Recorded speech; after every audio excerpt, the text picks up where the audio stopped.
భరద్వాజ గారు సమంత చేసినటువంటి ఒక ట్వీట్ ఇప్పుడు ప్రజెంట్ ట్రెండింగ్లో ఉంది. డాక్టర్స్ అంతా కూడా సమంత పైన దండయాత్ర చేస్తున్నారు. అవును. అసలు ఆ ట్వీట్ పరమార్థం ఏంది, అర్థం ఏంటి, అసలు సమంతకి ఆ ట్వీట్కి సంబంధం ఏంటి, ఎందుకు చేయాల్సి వచ్చింది? అమ్మాయి సోషల్ మీడియాలో రకరకాల పోస్టులు పెడుతోంది. జనాలకి ఒక రకంగా అవేర్నెస్ క్రియేట్ చేయటం కోసం ఈ పోస్టులు పెడుతున్నాను అని చేస్తోంది ఆవిడ. ఈ క్యాంపెయినింగ్ మీద ఆయన దాడి చేశాడు. దాడి చేసిన తర్వాత ఇది గనక మీరు కొనసాగిస్తే నేను మీ మీద కేసు పెట్టాల్సి ఉంటుంది అనే దాకా వెళ్ళాడు అతను. అవును. వెళితే నన్ను జైల్లో పెట్టుకున్నా పర్వాలేదు, నేను దీన్ని కొనసాగిస్తాను అని మాట్లాడింది. అవును. మాట్లాడుతూ తను ప్రధానంగా చెప్తోంది ఏంటంటే తనకి మయోసైటిస్ అనేటువంటి ప్రాబ్లం ఉంది. అవును. ఆ ప్రాబ్లంకి తను ఆల్టర్నేటివ్ మెడిసిన్ తీసుకుంటున్నానని చెప్తోంది. ఈ ఆల్టర్నేటివ్ మెడిసిన్ అనే ప్రయత్నంలో భాగంగా ఆవిడ నైట్రోజన్ పెరాక్సైడ్ని నెబులైజర్ ద్వారా స్వీకరిస్తున్నాను, ఇది బాగానే ఉంది, ఈ ప్రాబ్లం ఉన్నవాళ్ళు ఇంటి దగ్గర ట్రై చేయొచ్చు అని చెప్తోంది. అలాగే తనకి మెడికల్ ఎక్స్పీరియన్స్ అంతా కూడా ఆవిడ సోషల్ మీడియాలో తన ఫాలోయర్స్తో పంచుకుంటోంది. ఈ పంచుకునే క్రమంలో ఆవిడ ఆల్టర్నేటివ్ మెడిసిన్ అంటే ఇప్పుడు ఒక ప్రాబ్లం వచ్చిందనుకోండి, ఎవరికైనా ఒక హాస్పిటల్లో చేరి అలోపతి మెడిసిన్ తీసుకుంటారు. ఇది నడుస్తూ ఉండగానే ప్యారలల్గా హోమియోపతి వాడతారు, ఆయుర్వేదం కూడా వాడతారు దానికి సంబంధించింది. అయితే ఈ మధ్యకాలంలో ఏం జరుగుతోందంటే దీంతో పాటు ఇంటర్నెట్లో వెళ్ళిపోయి సెర్చ్ చేయటం, దాని తాలూకా ఏమిటి రెమెడీస్ అనేది సెర్చ్ చేయటం, సొంత వైద్యం with the help of Google అనేది ఎక్కువ జరుగుతోంది. దీని వలన వికటించే ప్రమాదాలు ఉన్నాయి. అంటే ప్రాపర్ ఒక కన్సర్న్ డాక్టర్ మార్గదర్శకంలో మెడిసిన్ తీసుకోవటం వేరు, వీళ్ళుగా స్వయంగా అంటే ఎటువంటి మెడికల్ ఎక్స్పీరియన్స్ లేకుండా ఇంటర్నెట్లో దొరికినటువంటి సమాచారం ఆధారంగా ఒక జడ్జిమెంట్కి రావటం ఇబ్బందికరం అనే కోణంలో ఆయన మాట్లాడుతున్నాడు. అవును, అది వాస్తవం. కొంతమంది కొన్ని మెడిసిన్స్ పడవు, రియాక్షన్ వస్తుంటుంది. అయితే ఈవిడ గొడవ ఏంటంటే నాది అది కాదు అంటోంది ఈవిడ. నా గొడవ అది కాదు, నేను ఆల్టర్నేటివ్ మెడిసిన్ ట్రై చేస్తున్నాను, నా గురించి నేను మాట్లాడుతున్నాను అంటుంది. నా సమస్యకి నేను కన్సర్న్ డాక్టర్ల దగ్గరికే వెళుతున్నాను, నేను అలోపతిలో ట్రీట్మెంట్ మొదలుపెట్టి మధ్యలో హోమియోపతి ఇవన్నీ కూడా వాడుతున్నాను, ఏది ఎలా ఉపయోగపడుతోంది అనేది నేను ప్రజలతో పంచుకుంటున్నా. ఇదే ప్రాబ్లం ఉన్నవాళ్ళు చాలామంది ఉంటారు, వాళ్ళకి ఇది ఉపయోగకరం కదా అనుకుంటున్నాను నేను, నా ఎక్స్పీరియన్స్, దాన్ని కట్టడి చేయడానికి మీరెవరు అంటోంది ఆవిడ. అని వీళ్ళు వాంటెడ్గానే ఈ పని చేస్తున్నారు, అంటే వన్ సైడ్ డ్రైవ్ జరుగుతోంది. అంటే ఈ అలోపతి డాక్టర్లు ఒకవైపుకి డ్రైవ్ చేస్తున్నారు ప్రపంచాన్ని, డ్రైవ్ చేసి వాళ్ళని ప్రత్యామ్నాయం వైపు చూడకుండా చేస్తున్నారు, తద్వారా వీళ్ళు డబ్బులు దోచేస్తున్నారు అనేది ఎలిగేషన్. ఓకే. దీని మీద నేను లీగల్ ఫైట్ చేయడానికి కూడా సిద్ధం అంటుంది ఆవిడ. డాక్టర్ల మీద అవసరమైతే జైలుకి వెళ్తాను మీరు కేసు పెడితే. అవును, చిన్నసారి యుద్ధం ప్రకటించింది. అదే యుద్ధమే.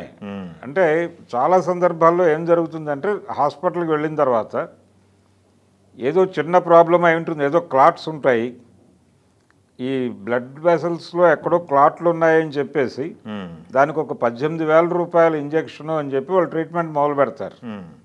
మొదలుపెట్టి విపరీతంగా వాళ్ళు చేస్తున్నారో ఏం చేస్తున్నారో తెలియదు, ఐసీయూలో ఉంటాడు పేషెంట్, వీళ్ళు బయట నుండి డబ్బులు సరఫరా చేసే యంత్రాలుగా మారిపోతారు ఇతర అంటే వాళ్ళ బంధువులు.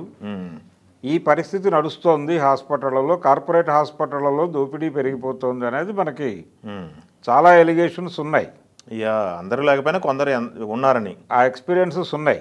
దీంతో పాటు ఎప్పుడైతే ఈ ప్రైవేటు వైద్యం పెరిగిందో, ప్రభుత్వ ఆసుపత్రులకు వెళ్ళటం కంటే కూడా ప్రైవేట్ హాస్పిటల్కి వెళ్ళటం, అక్కడ వాళ్ళు ఎక్కువ డబ్బులు గ్రాప్ చేస్తున్నారు అనే అనుమానంతో, సరైన ట్రీట్మెంట్ ఇవ్వకుండా డబ్బులు దోచేస్తున్నారు అనే అనుమానంతో డాక్టర్ల మీద దాడులు చేసినటువంటి సంఘటనలు కూడా అనేకం చూసాం మనం.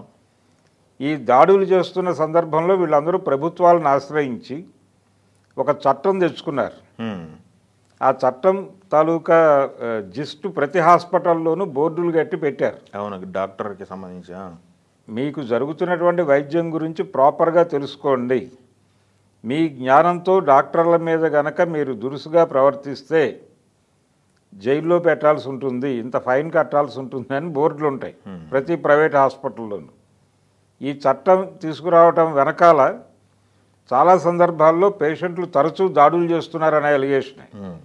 చట్టపరమైన పరిరక్షణలోకి డాక్టర్లు వెళ్ళిపోయి ఈ దోపిడీ విధానం కొనసాగుతోంది, చట్టాలను ఆసరాగా చేసుకుని దోచుకుంటున్నారు అనే అభిప్రాయం చాలామందిలో ఉంది.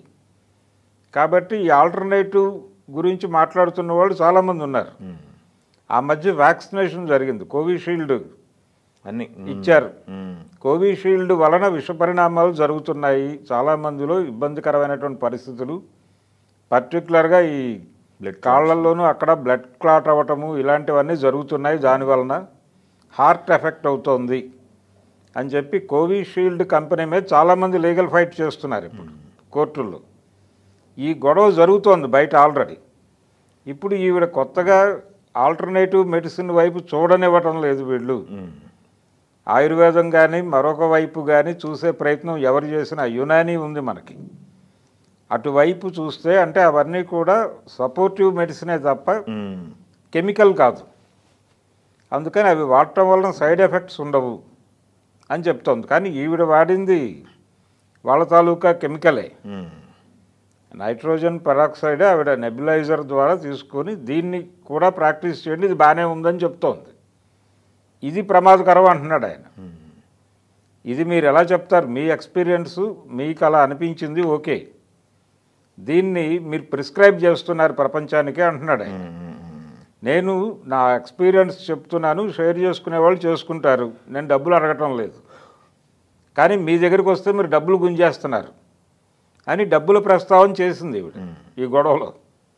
అంటే హాస్పిటళ్ళు దోపిడీ కేంద్రాలుగా మారిపోయినాయి, వైద్యం వ్యాపారంగా మారిపోయింది, దీని మీద నేను దాడి చేస్తాను అనేది ఆవిడ ప్రోగ్రామ్గా ప్రకటించింది.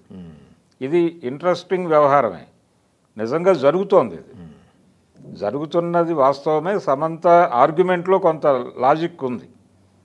మనకి గతంలో ఎవరైనా తలకాయ నొప్పితో పెడితే వాళ్ళకి రకరకాల టెస్టులు రాసి టెస్టుల పేరుతో చాలా డబ్బులు గుంజేస్తున్నారు అని ఒక ఆరోపణలు కార్పొరేట్ హాస్పిటల్ ఎదుర్కొన్నాయి.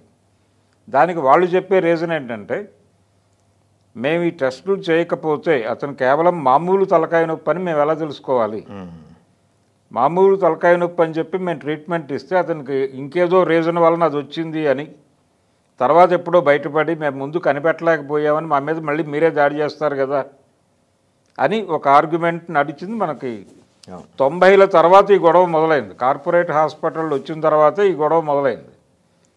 వైద్యం వ్యాపారంగా మారిపోయింది అనే ఫీలింగ్ జనాలకు వచ్చేసిన తర్వాత వైద్యులకి పేషెంట్లకి పేషెంట్ బంధువులకి మధ్య ఒక యుద్ధ వాతావరణం నడుస్తోంది. రెండోది, ఇప్పుడు ఇన్సూరెన్స్ కంపెనీలు ఎంటర్ అయిపోయినాయి దీనిలోకి. ఎవరైనా పేషెంట్ హాస్పిటల్కి వెళ్ళగానే మీకు ఇన్సూరెన్స్ ఉందా అని అడుగుతున్నారు వాళ్ళు ముందు. అంటే ఇన్సూరెన్స్ ఉంది అంటే కనుక ఆ లెవెల్లో ట్రీట్మెంట్కి వెళ్ళిపోతారు, లేకపోతే ట్రీట్మెంట్ విషయంలో ఆలోచించి నిర్ణయాలు తీసుకుంటారు. ఈ రకంగా వ్యాపారం నడుస్తున్న మాట వాస్తవమే. కానీ దీన్ని కొంచెం పట్టించుకుని మొత్తం స్టడీ చేసి కలుపుకుపోతే బాగుంటుంది. ఆల్రెడీ దీని మీద చాలామంది కేసులు వేస్తున్నారు. ఈ లీగల్ ఫైట్ చేస్తున్నటువంటి వాళ్ళతో కలిసి ఆవిడ ఈ పోరాటం చేయగలిగితే మంచిది.